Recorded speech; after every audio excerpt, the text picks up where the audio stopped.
Some just count tanks. Others steal blueprints for nuclear bombs. The Cold War is the battleground for thousands of spies and spotters. Both sides collected intelligence in order to avert what was considered to be a looming war. The secret services have few scruples when it comes to procuring intelligence. They pay for acts of treason which may spell death for those exposed. Do I have an awareness of blood guilt? No. No, I didn't. They were spooks with a license to spy. The men of the Allied military liaison missions in Germany were at the forefront of the intelligence war between East and West. Yet even today, hardly anything is known about their feats. No other Western intelligence service got as close to Soviet military equipment. But where there are secrets, there's danger too. We knew that Soviet sentries were trigger-happy. They tended to shoot first and ask questions later, if at all. Kalashnikov stuck in my neck, okay, so you don't move, okay? The risks were pretty enormous. In fact, how on earth I'm still alive, in fact, how on earth any of us are still alive, I have no idea. They were friends, and I understand what it takes to lose a friend, a close friend, for this matter.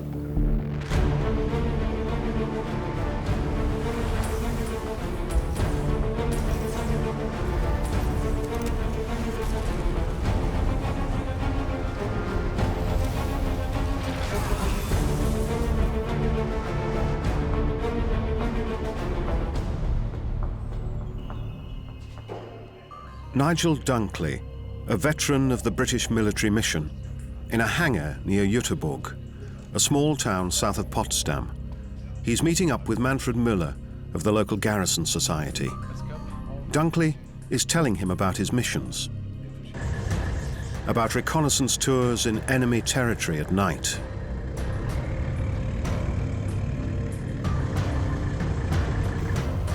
Manfred Müller has several items in his museum that were high on the British military mission's wish list in the 1980s.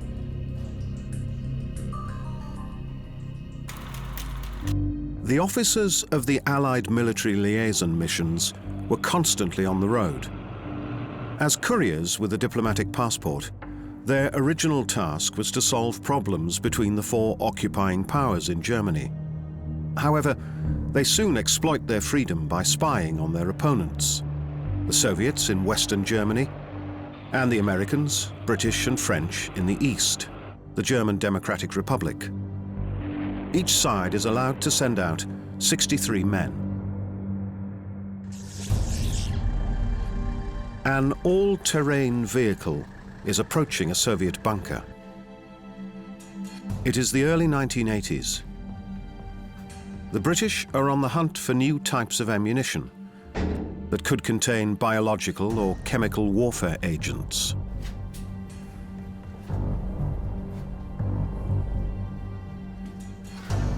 The bunker should only be manned during military exercises. The intruders can't be completely sure of that, however. They have reached the room that holds the air filters. How these filters are constructed tells experts which warfare agent they are supposed to protect against. Nigel Dunkley takes part in the hunt for these filters. In Jüterbog, he sees the once highly coveted barrels again. Dunkley never talks about the background of his missions. Most of it is still top secret. He only talks about what he experienced. It was dark. I dropped the filter that I was removing. The guard heard that. His dog barked. And so I ran away as fast as I could. There's no other expression for it. NATO insists on speeding up the investigation.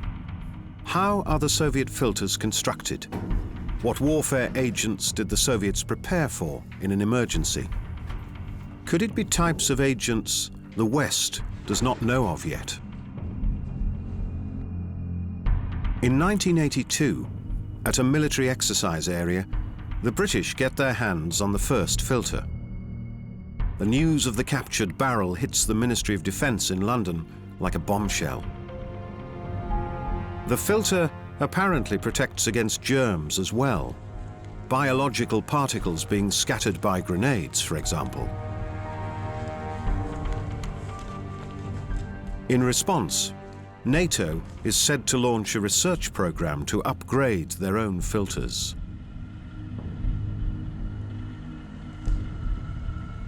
Of course, we knew that anything that was important that we borrowed, as we would say, would probably pretty quickly be replaced.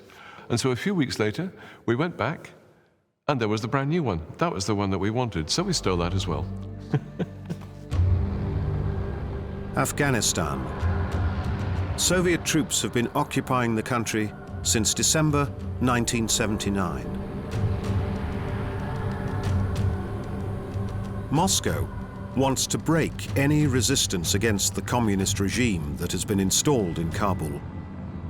The insurgent Mujahideen appear powerless in the face of full Soviet firepower.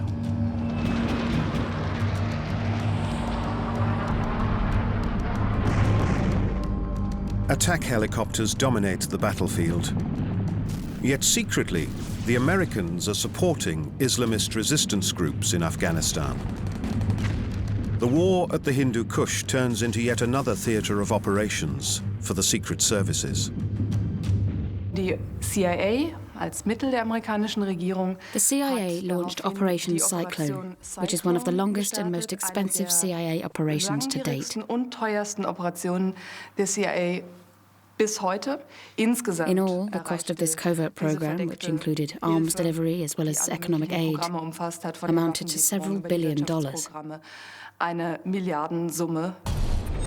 This money mostly flows to Pakistan, the central hub for the armament of the Mujahideen.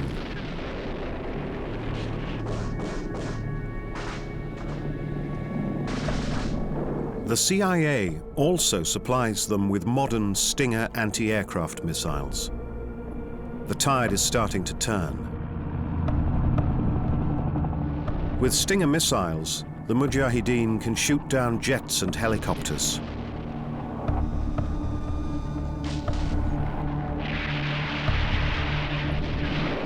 Soviet troops sustain severe casualties.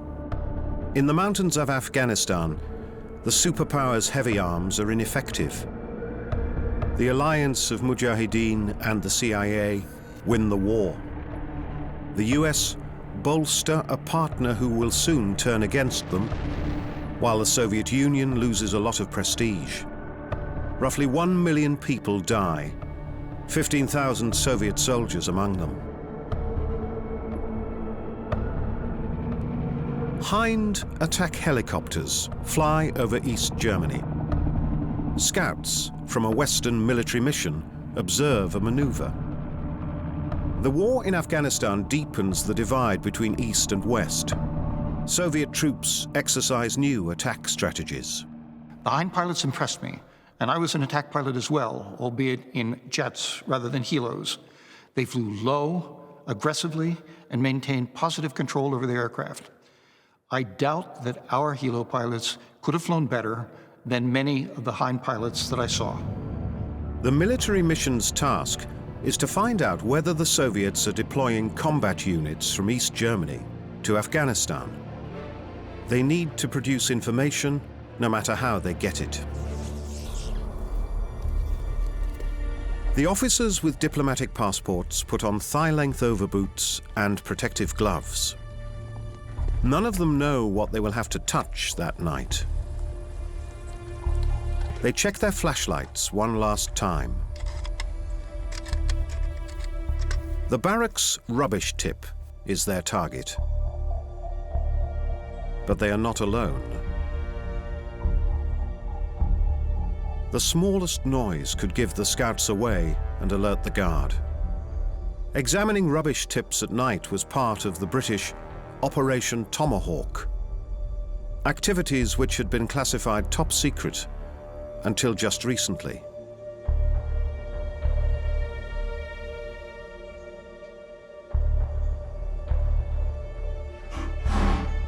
A noise alerts the guard. The snoopers scan the area. Could there be a second guard?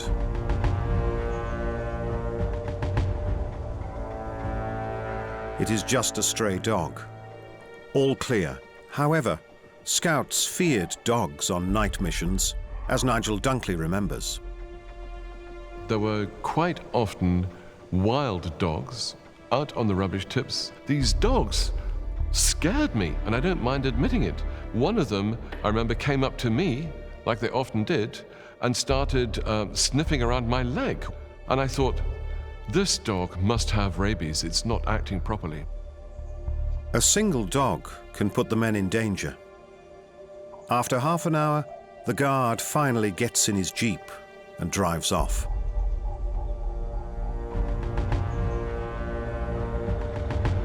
With the way to the rubbish tip clear, the British scouts are hoping for discarded data sheets on tanks, duty rosters, notepads, and maybe evidence for missions in Afghanistan. Instead, they find rotting kitchen waste. While methodically feeling around for something useful for their analysts, they get lucky. A grubby postcard with a field post number. They know that such numbers are the key to an army's structure and to its order of battle in the event of war. Soldiers have numbers, just like the units they serve in, and the tanks they are scheduled to fight in an emergency. That's routine business to the military missions. A seemingly endless roster of digits on tens of thousands of vehicles that is often boring, but important. 883, so first one was 882. Heavily armed men are protecting a visitor to the cemetery. Ryszard Kuklinski, a former officer and traitor in the General Staff of the Polish Army, fears a revenge attack. He is visiting his parents' grave in 1998, 1 year after his death sentence for treason has been reversed and he has been rehabilitated. Ryszard Kuklinski passed on documents on the Warsaw Pact to the Americans for 9 years, from 1972 to 1981. With these almost 350,000 photographed documents, he provided the Americans with in-depth knowledge on the Soviet side of the Warsaw Pact. Kuklinski contacts the CIA in the hopes of reducing the risk of a nuclear war. A war in which Poland would become a battlefield as well. He reveals military installations and strategies of the Warsaw Pact.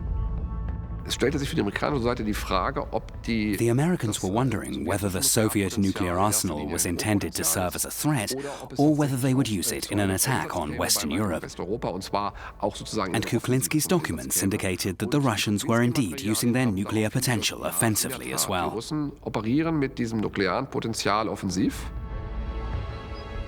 Poland in the late 1970s. The labor union Solidarity is challenging the communist regime. Kuklinski cautions against a Soviet invasion into Poland, reporting plans to declare martial law to the CIA. When it is finally imposed in December 1981, the defector has already escaped to the United States.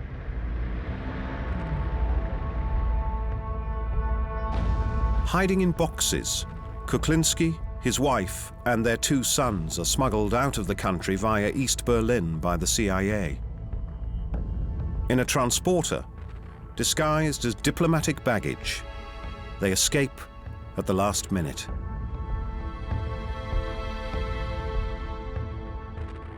In 1984, he was sentenced to death in absentia.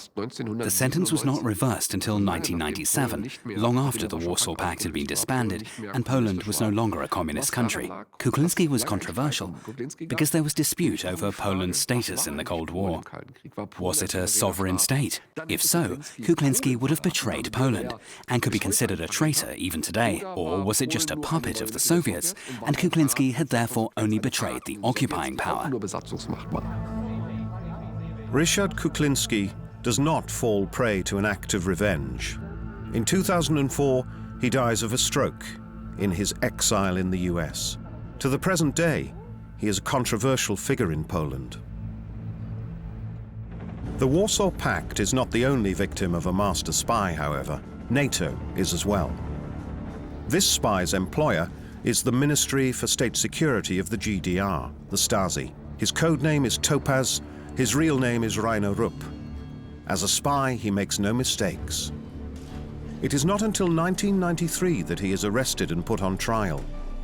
Rupp had been releasing top-secret documents on NATO's military strategy and armament plans to East Germany since 1977. Rainer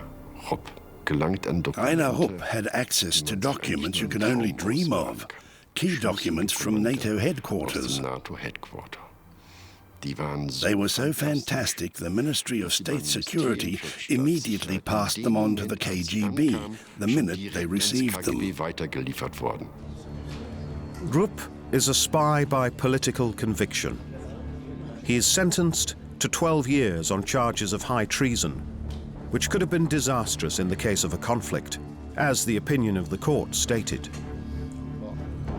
NATO is working towards its nuclear rearmament in the late 1970s, yet nobody suspects Moscow to have gained this intelligence via its mole, Topaz. Nigel Dunkley, on the premises of a former military hospital in Belitz, a place that still haunts him. About 30 years ago, he was secretly rummaging through the trash from the operating theaters. It was a sickly, sweet, disgusting, rotten smell. The Belitz sanatoriums were built in the late 19th and early 20th century. After World War II, the Soviets move in. In the 1980s, the military mission's interest in hospitals of the Soviet military is growing. That's especially true for the British, who are hoping that in Belitz they will gain new information on the war in Afghanistan.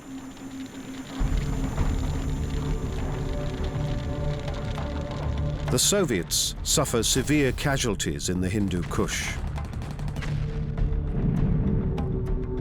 It is quite possible that some of their wounded were treated in Germany as well. The British want to get to the bottom of that assumption.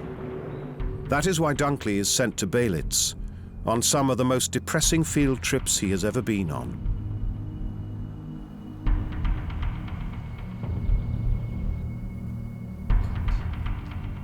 The military missions did not have access to the sanatorium itself, only to its rubbish tip.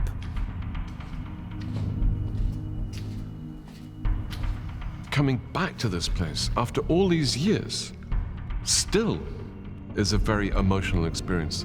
When I think of what happened here, when I think of what went on, the number of people who suffered here from the Soviet army, for me still, all these years later, it is still a very, very moving experience.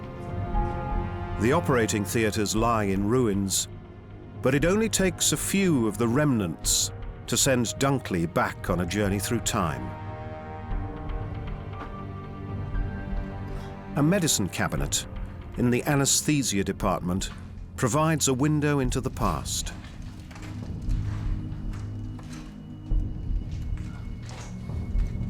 Wow, absolutely amazing to find these medicines here.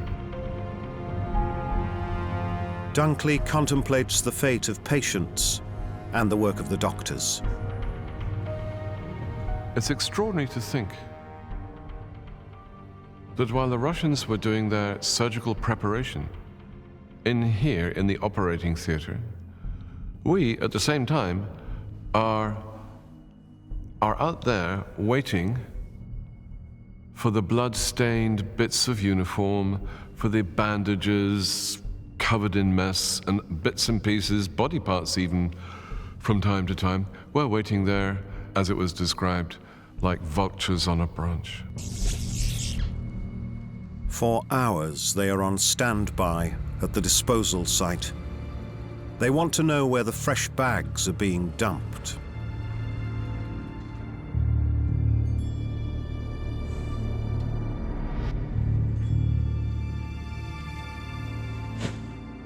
As soon as the dust cart leaves, their work starts. Dunkley discovers remains of amputated tissue in a boot. A find that upsets him.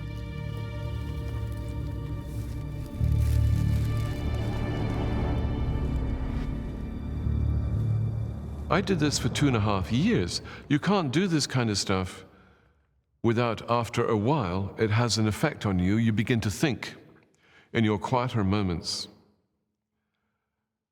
what you have found, and then you begin to wonder about the fate of the young person whose jacket pocket you looked through. Going through waste is hardly a new method in the business of espionage. That the missions employ it as well remains a well-kept secret for quite some time. They are rummaging for papers and letters, systematically looking for them in the pockets of discarded uniforms. In a uniform jacket pocket, there was this letter that said, "Daragaya Mat, dear Mum, dear Mother, I think I'm the last one left. We were attacked recently. It was terrible. I think I'm the only survivor of that ambush by the Taliban." And that had a really big impact when you start to think, what happened to the soldier? Because the letter was never finished. How many soldiers who were wounded in Afghanistan were treated in Belitz is disputed.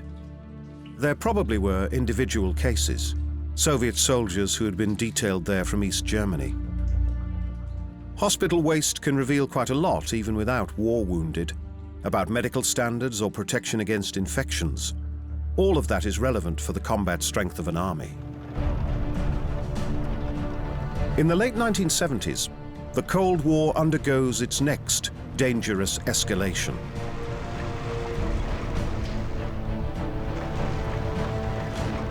Each SS-20 carries 3 nuclear warheads and could reach any location in Western Europe from Russia.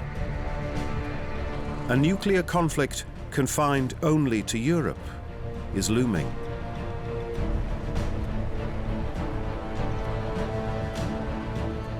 It might be an alternative for the superpowers, but it would mean the end for Germany.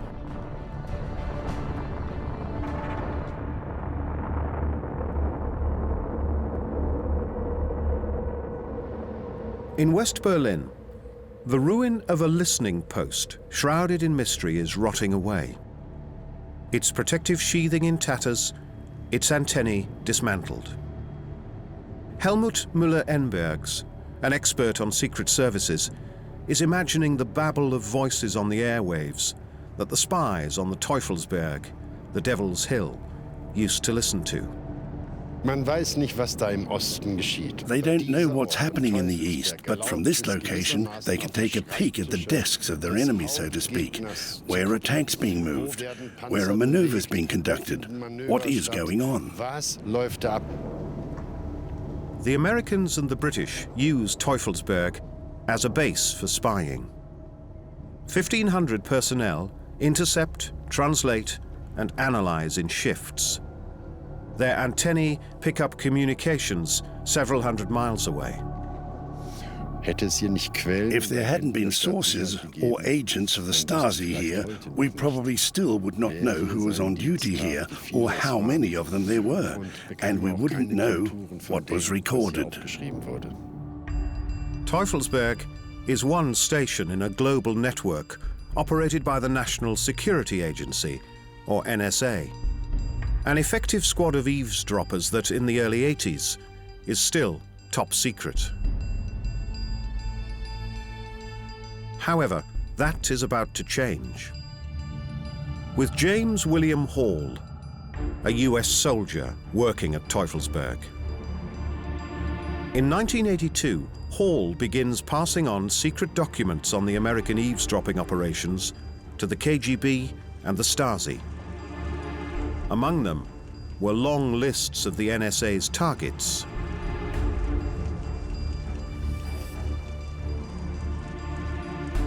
Hall's photocopier is running hot. He and his associate are said to wear sunglasses so they can keep the copier's lid open and therefore work faster.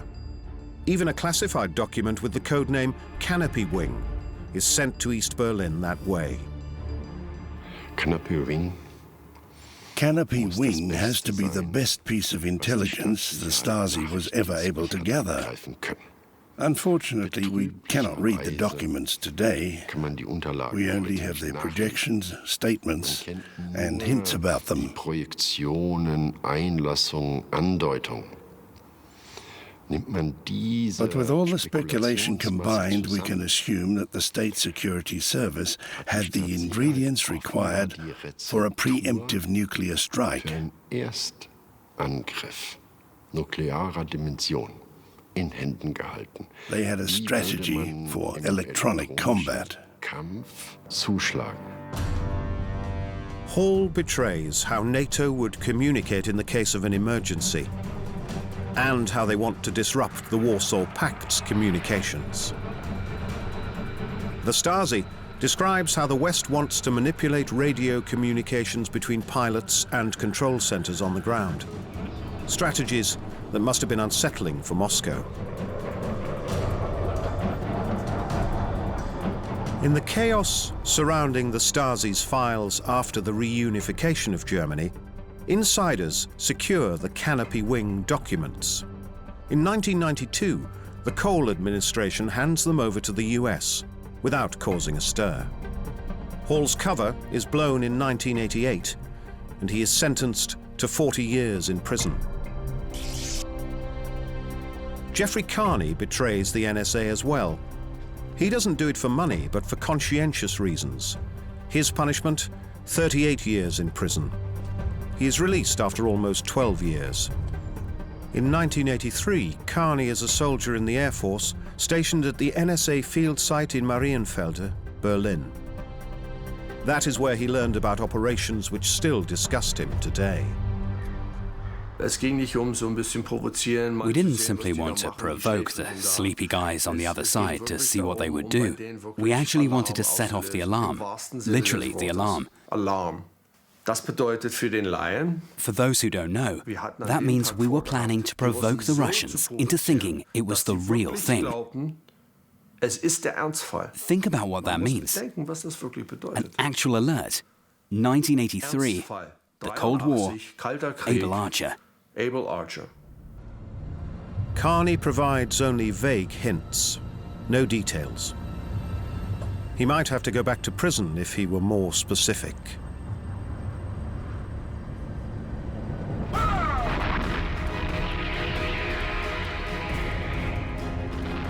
The command post exercise, Able Archer, is the highlight of the annual autumn maneuvers. Just like every year, NATO practices the defense of Western Europe against an attack. The deployment of troops for training purposes has been a routine exercise since the 1960s. But in 1983, Moscow has reason to follow the autumnal maneuvers with particular suspicion. This year, NATO relocates 40,000 troops in Europe, and 16,000 are flown in from the US in silent missions.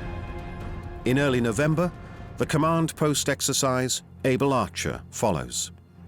Its scenario: NATO responds to poison gas attacks by its enemy with a nuclear strike. It also practices new procedures of nuclear release. There is evidence that Moscow misunderstood Able Archer as the initial phase of an imminent nuclear attack.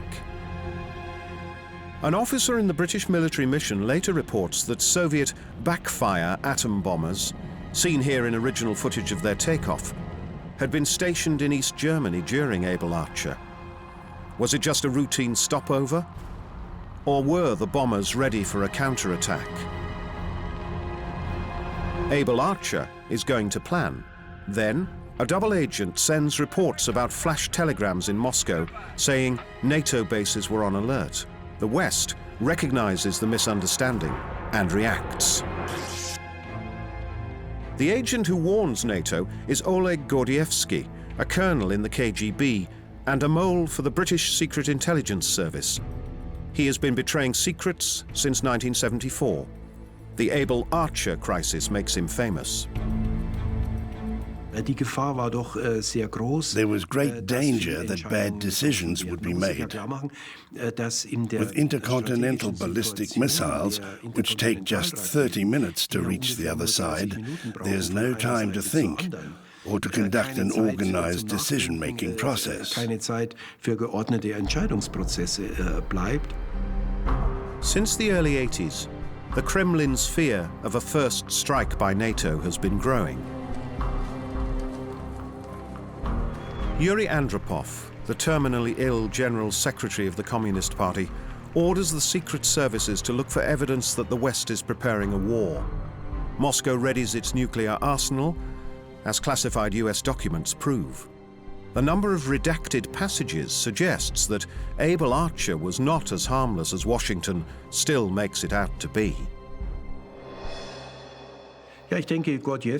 Gordievsky was able to plausibly explain and convey the dilemma and the psychological state of those involved. That was his real achievement, describing what was going on in the apparatuses and in people's minds, making clear that the Soviet leaders were frightened and concerned and needed to be treated with consideration to prevent fatal decisions.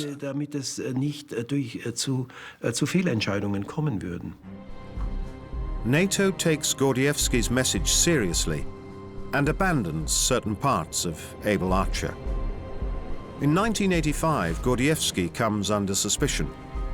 He flees Moscow by train and is smuggled into the West by the British Secret Service. Today, he is living near London. Among the many defectors in the Cold War who went from the East to the West, Gordievsky was one of the few we can ascribe idealistic motives to. He really did want to keep the peace for both sides and avert a catastrophe.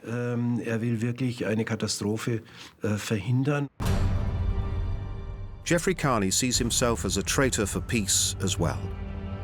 He sees the NSA deliberately creating confusion within a nuclear power as reckless. When he comes under suspicion, he disappears and assumes a new identity with the help of the East German State Security Service. Living as Jens Carney in East Berlin, he is captured by US agents in 1991. To this day, he is convinced he has done the right thing. Many people were not aware back then how close to the brink we were. Why should I regret something like this? A journey back to the atomic age, to when the world stood at the brink of destruction. Nigel Dunkley is visiting the site of a former storage facility for nuclear warheads. Fantastic. Amazing. The crane runway to transfer the warheads is very well preserved. An air conditioning system provided a constant storage temperature. We are at the Special Weapons Site Linde-Stolzenhain, 1 hour south of Berlin. The site used to be a restricted area and was closely guarded. To military missions, it was unattainable. Stolzenhain provided space for 328 nuclear warheads in 2 identically structured bunkers. In the ground, there are mountings to anchor the nuclear weapons. Each storage facility has 164 anchoring points. 4 points per warhead. So there were 41 warheads in one depot. To be underground in a storage facility of Soviet nuclear warheads, over 300 of them, when you think of the combined destructive power of so many warheads, that is absolutely shocking. It is stunning. It's extraordinary. Manfred Müller, the bunker guide, appears conspicuously well informed, and Dunkley wonders why. And so I asked him, I said, Manfred, what were you? And he said, well, ich war Major. I was a major. And I said, well, that's interesting. Ich war auch Major. I was a major too. And then we both laughed, and we both realized that we must have been exact contemporaries, but exact opposites. So we were opposite each other. He was, for me, potentially a very dangerous person in those days. But here we were, laughing, talking, and the nice thing was being very friendly with each other. Two former enemies who are now friends. I think that's fantastic. Thank you for the information. Oh, you're welcome.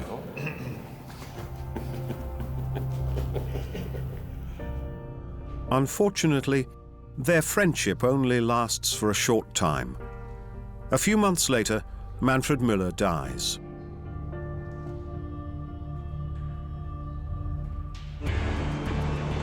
Minsk, in Belarus.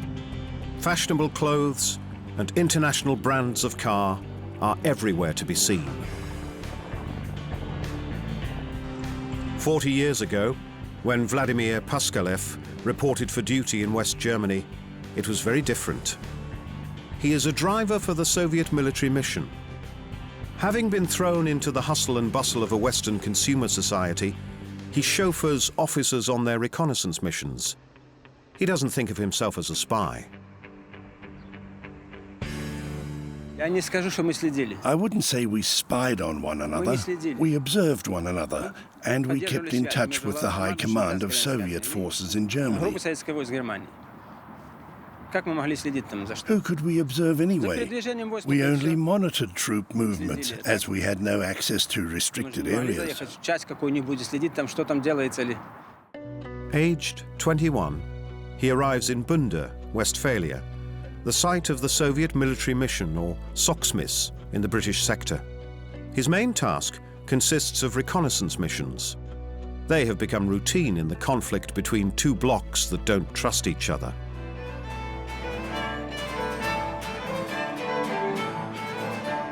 Paskalev's superiors are officers in the Soviet military intelligence service. Their mission mirrors those of the British, the French, and the Americans in East Germany. Cold War routine. Today, Paskalev is heading to a meeting with a former comrade.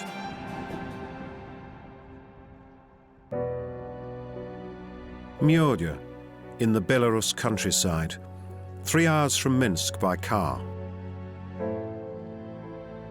Sergei Sidorenko is expecting Paskalev. The two have made contact via the internet, almost 40 years after their time in Germany. Sergei used to be a driver as well.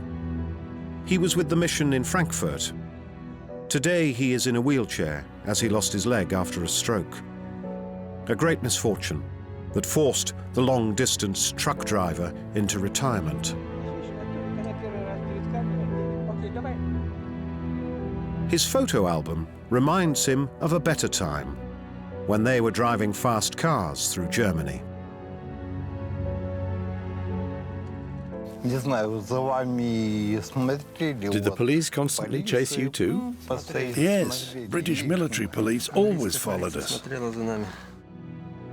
Just like Western missions did in East Germany, the Soviets operate within sight of counterintelligence.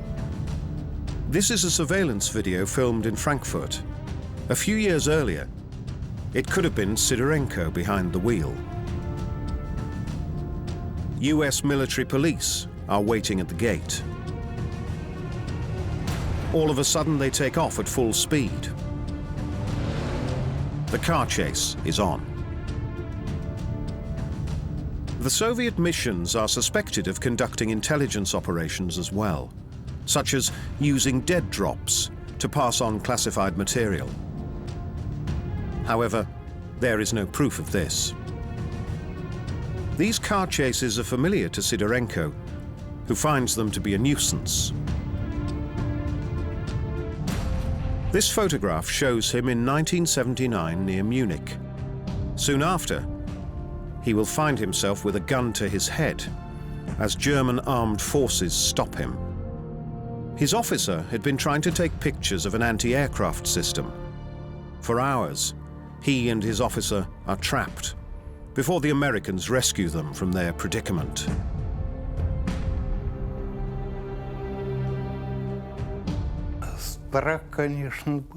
Of course, we were scared, especially when that officer from the German army was pointing his gun at me. I thought, that's it, I'm going to be shot. And my, up until that point, short life passed before my eyes.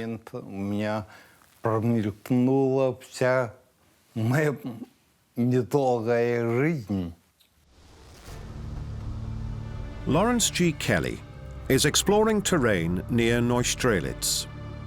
Former forester Erich Gebauer provides him with orientation. In 1984, on this country road, Kelly scored his biggest coup.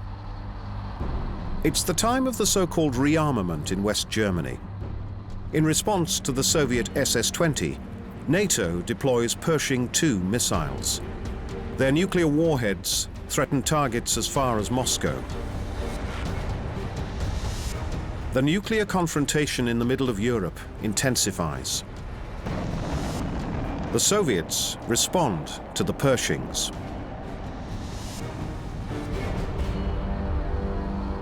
Night convoys in East Germany spell trouble. Kelly encounters one of those at the time.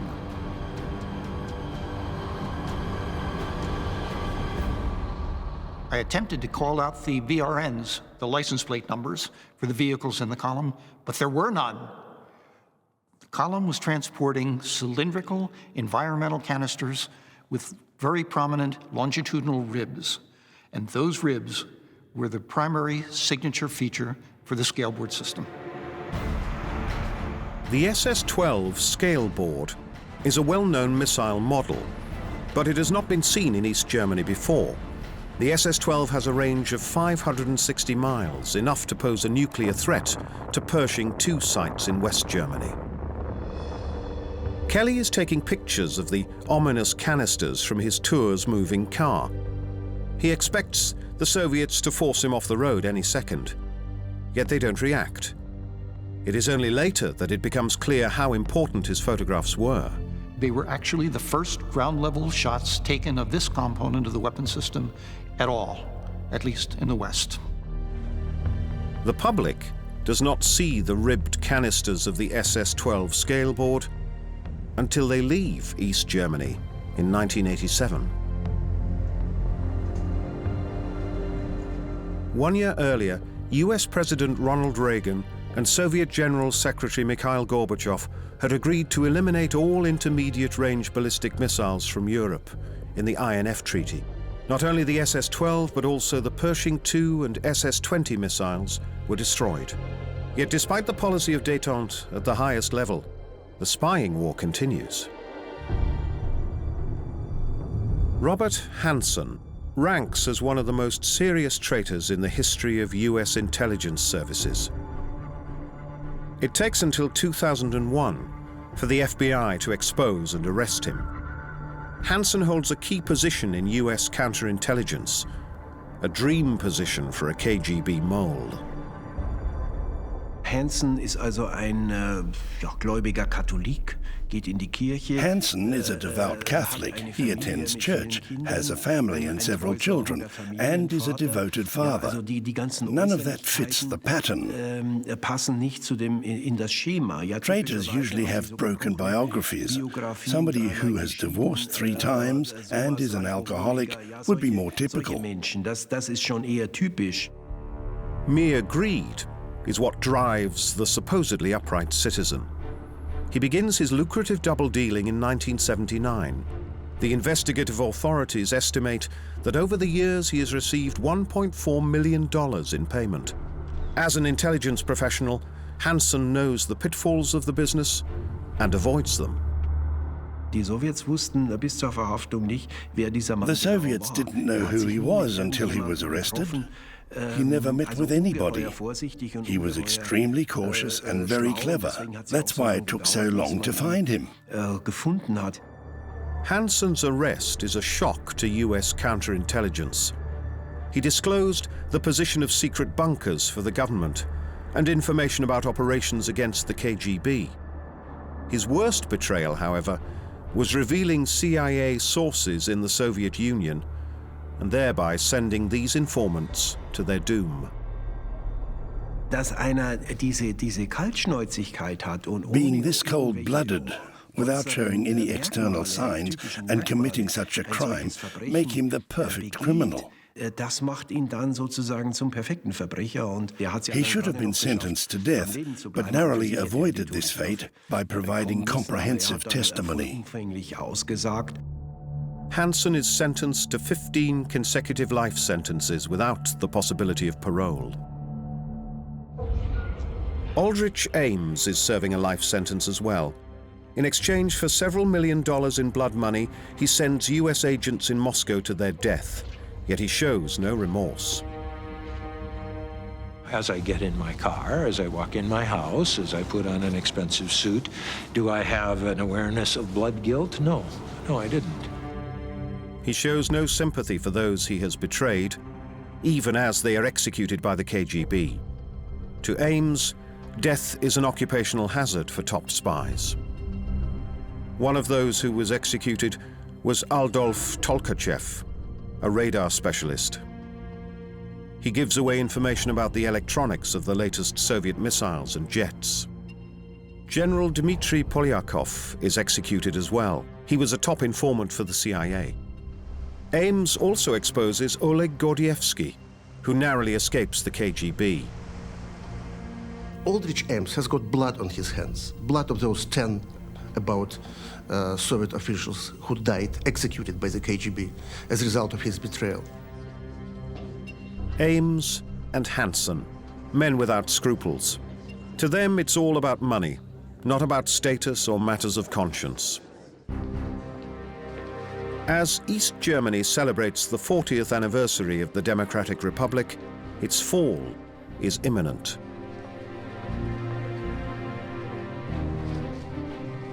Gorbachev presses East Berlin to implement reforms. He makes it clear to the SED that Moscow will no longer employ its troops against the groundswell of revolt in East Germany. The crucial question remains whether East German security forces would take up arms to save the Republic.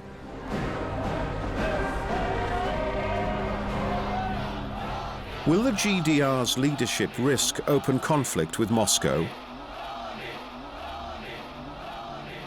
West Germany's Federal Intelligence Service sends an all-clear signal to Bonn, drawing on sources in East Berlin that have not been revealed to this day.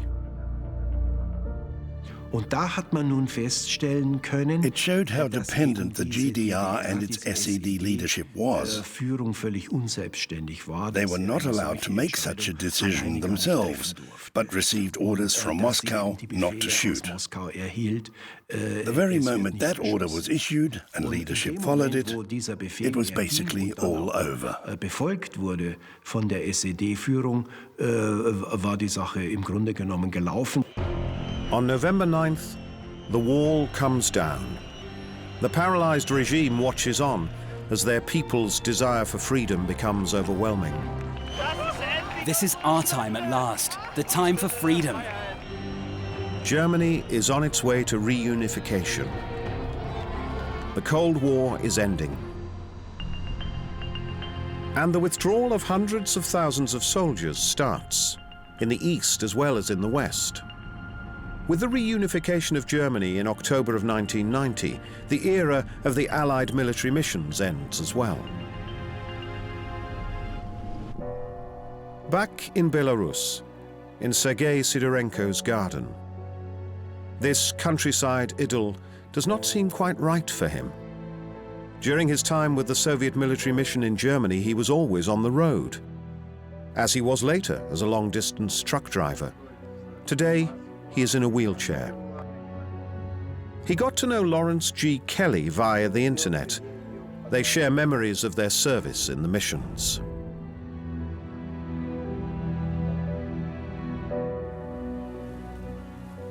Я даже не ожидал, что такой человек. I did not expect a high-ranking officer of the American military mission, such as Kelly, to establish contact with me, a soldier of the Soviet mission. Бывшим солдатом советской миссии. I am very happy to have found such a friend. Такой друг.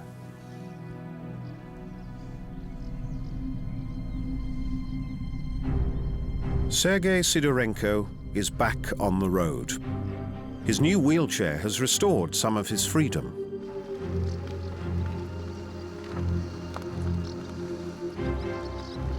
It was a Christmas present from veterans of the American and the British missions, organized by Lawrence G. Kelly. A gesture of solidarity between former members of the Reconnaissance Corps with a diplomatic passport. A gesture that goes beyond old enemy lines. Whether they were weapons scouts, spies, traitors by conviction or greed, they all acted as informers in the service of two superpowers, the US and the Soviet Union.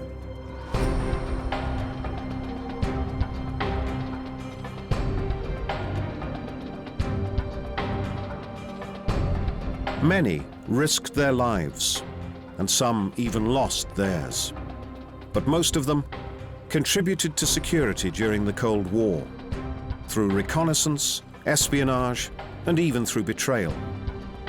For nothing is more dangerous in the atomic age than to know nothing about your potential enemy.